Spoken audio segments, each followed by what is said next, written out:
أهلا وسهلا فيكم مرة ثانية قناة تطوير الذات.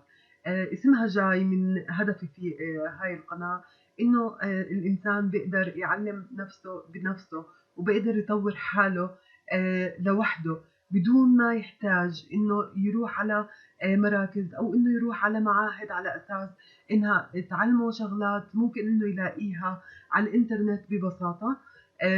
بدعو كل واحد موجود على الإنترنت أو عم بيشوف هاي القناة أو إنه بيحاول إنه يبحث إنه يعلم حاله بحاله إنه يطلع من منطقة الراحة يلي هو فيه ويروح على منطقة اللي ما بعد الراحة، اللي هي المنطقة اللي الإنسان بيلاقي فيها النجاح. منطقة الكومفورت زون اللي هي منطقة الراحة هاي استهلكت ناس كتير، وناس كتير ضلهم قاعدين فيها فترات طويلة في حياتهم، ما عملت لهم ولا أي إشي وما خلتهم يتطوروا بحياتهم أبدا. فخلينا نطلع من منطقة الراحة هاي ونروح على منطقة تطوير الذات. حبيت أحكي لكم المقدمة هاي، ممكن إنه أشجعكم تحاولوا تطلعوا من منطقة الكومفورت زون اللي انتوا فيها وتروحوا على منطقة إنكم انتوا بدكم تتطوروا وبدكم تنجحوا بحياتكم. اليوم رح نحكي بموضوع كتير سهل، بس إنه كمبتدئين في الأكسل أتوقع إنه في ناس كتير لسه ما بتعرفه، وفي ناس كتير لساتهم عم بيدوروا على حل للمشكلة يلي عم بيعانوا فيها في الأكسل بهاي النقطة. المشكلة اللي هي إحنا عندنا جدول أكسل عم كاتبينه باللغة العربية بس الأرقام باللغة الإنجليزية. هذا بيعطيك دالة أو شغلة إنه اللي عم بيعمل التقرير هاد ما عنده معرفة بالإكسل ومش بروفيشنال بالإكسل على مستوى مبتدئ. حتى مستوى مبتدئ فيه بروفيشنال، فإنه على مستوى مبتدئ هو مش بروفيشنال. فبدنا اليوم نتعلم كيف بدنا نغير الأرقام من الإنجليزي للعربي على أساس إنه يطلع التقرير يلي نحن عم نقدمه للطرف المسؤول أو الطرف اللي طلب منا هذا التقرير يطلع باحترافية أكثر من هيك. أول إشي أنا كنت قاصدة إنه أدخل على الشيت هذه بدون ما تكون القاعدة مكتوبة تحت، على أساس إنه أرجع أذكركم بالمحاضرة الأولى أو أرجع أذكركم بنقطة إذا ما كانت موجودة المعادلات تحت أو التنسيقات يلي بدنا نشتغل عليها. شو بدنا نعمل؟ بسيطة، بكل بساطة بنروح هون وبنضغط عليها وبتظهر كل شريط الأوامر اللي إحنا بدنا نستخدمه أو اللي إحنا ممكن نحتاجه خلال فترة شغلنا. تحويل الأرقام بالأكسل شيت من إنجليزي لعربي طريقة بسيطة جدا. في طريقتين ممكن إنه نمشي عليهم. الطريقة الأولى بنستخدمها في حال إنه نحن أحيانا نكتب بالعربي وأحيانا نكتب بالإنجليزي، يعني راح نضطر إنه نستخدم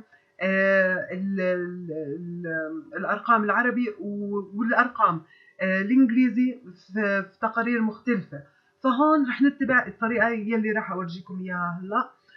وفي طريقة إنه نغير الإكسل تماماً، إنه يضلوا يكتب الأرقام باللغة العربية إذا نحن طول وقتنا بنشتغل باللغة العربية وإنه كل تقاريرنا بتطلع باللغة العربية. نيجي أول إشي هلأ للطريقة الأولى، إنه نغير الإكسل مؤقتاً إنه بس بالشيت يلي نحن عم نشتغل فيه. أول خطوة رح نعملها بنظلل الجدول يلي فيه الأرقام اللي إحنا بدنا نغير فيها الأرقام من الإنجليزي للعربي. ضللناه بعدين كليك يمين بنروح على فورمات سيلز، ظهرت عنا الفورمات سيلز. بنروح على نمبر كاستم. تمام، نمبر كاستم. نيجي بنوقف هون وبنمحي المعادلة يلي مكتوب اللي هي كلها أصفر. أول نقطة لازم تنتبهوا لها، إنكم تنتبهوا إنه الإكسل قاعد بكتب باللغة العربية، لأنه المعادلة اللي راح أنقلكم إياها راح تكون باللغة العربية. فأنا أوريدي غيرت اللغة من البداية. بنعمل شيفت مع حرف الباء ليش؟ عشان بدي افتح قوس.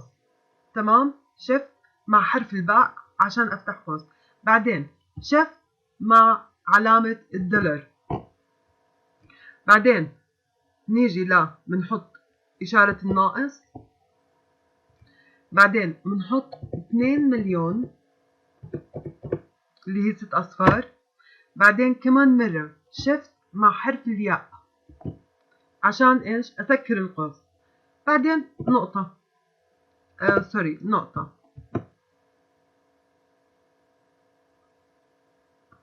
هذه هي المعادلة يلي راح تحول لي الأرقام من إنجليزي لعربي. ولاحظوا فوق بالسامبل إيش مكتوب، صار الرقم مكتوب باللغة العربية.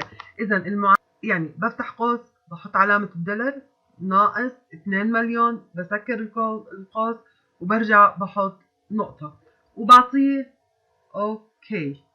شوفوا كيف الأرقام عندي تحولت، صارت باللغة العربية.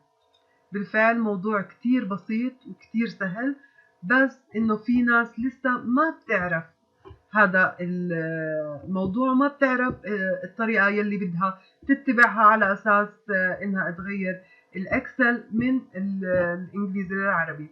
هلأ الطريقة الثانية، إذا هاي الطريقة كيف بدنا نساويها؟ أنا تراجعت عن العمل عشان يرجع باللغة الإنجليزية عشان نمشي بالطريقة الثانية اللي هي بدي أغير الإكسل من السورس، إنه أنا كل شغلي أرقام بالعربي، أنا ما بستخدم الأرقام باللغة الإنجليزية. تمام؟ الخطوة هاي فيها خطوتين، واحدة بدها تكون جوا برنامج الإكسل، وواحدة بدنا نروح على الكنترول بانل. لازم تنعمل الخطوة تبعت الإكسل والكنترول بانل. تمام، إذا اتغاضينا عن وحدة ما رح يشتغل، ما رح يزبط معاكم الطريقة أبدا. إذا الخطوتين ضروريات عشان أحول البرنامج الإكسل يصير يكتب لي بالعربي، بالأرقام بالعربي على طول. وإذا حبيتوا بالمستقبل إنكم ترجعوا تغيروه عادي بكل بساطة، بتتبعوا نفس الطريقة بس بتختاروا الإنجليزي مش العربي. خلينا نشوف شو هي الطريقة الأولى، الخطوة الأولى يلي لازم نعملها جوا برنامج الإكسل. أول إشي بظلل المنطقة يلي بدي أغير فيها الأرقام، كمان مرة كليك يمين Format Cells، بعدين بنروح على Icon Alignment، بنختار منه Text Direction، بضغط عليها وبقول له Right to Left،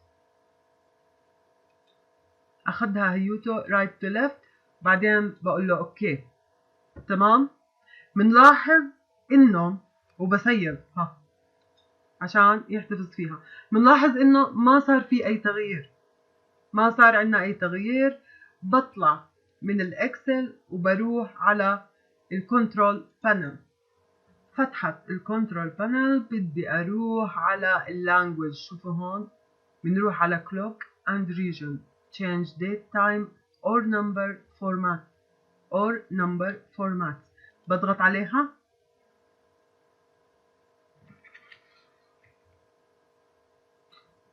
بعدين الفورمات بختار اللغة العربية، عربي هي بدها تكون أول إشي، أي إشي عربي، مو شرط يعني إنه نعقد الأمور. نختار أي إشي عربي، بنروح على Administrative، نعمل Change System Local، بنقول له Apply.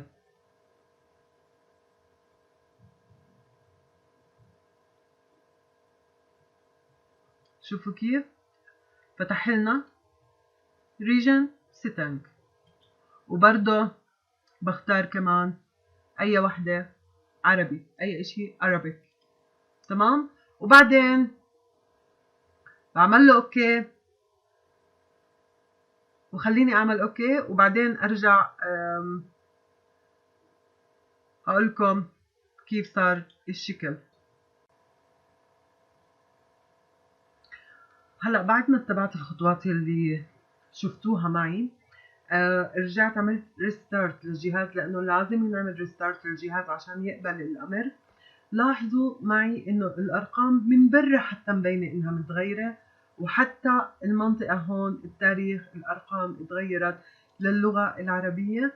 دبل كليك على الفولدر يلي كنت شغاله فيها، على الاكسل يلي كنت شغاله فيها، لاحظوا كيف انه الكمبيوتر من البدايه اخذ الامر وهيته طلع لي هون الارقام باللغه العربيه. حتى هون طلع الرقم عندي باللغه العربيه. وخلينا نروح على الشيت اللي كنا شغالين فيها نشوف كيف الارقام كلها تغيرت للغه العربيه. وهي الطريقه طبعا بنستخدمها لما يكون كل شغلنا باللغة العربية. أما إذا كان جزء عربي وجزء إنجليزي فلا، الأفضل إنه نتبع الطريقة الأولى، لأنه مش منطق إنه كل مرة نروح ونغير الأرقام من الروت، من الكنترول بانل، وبنفتحها ولاحظوا كلها تغيرت للغة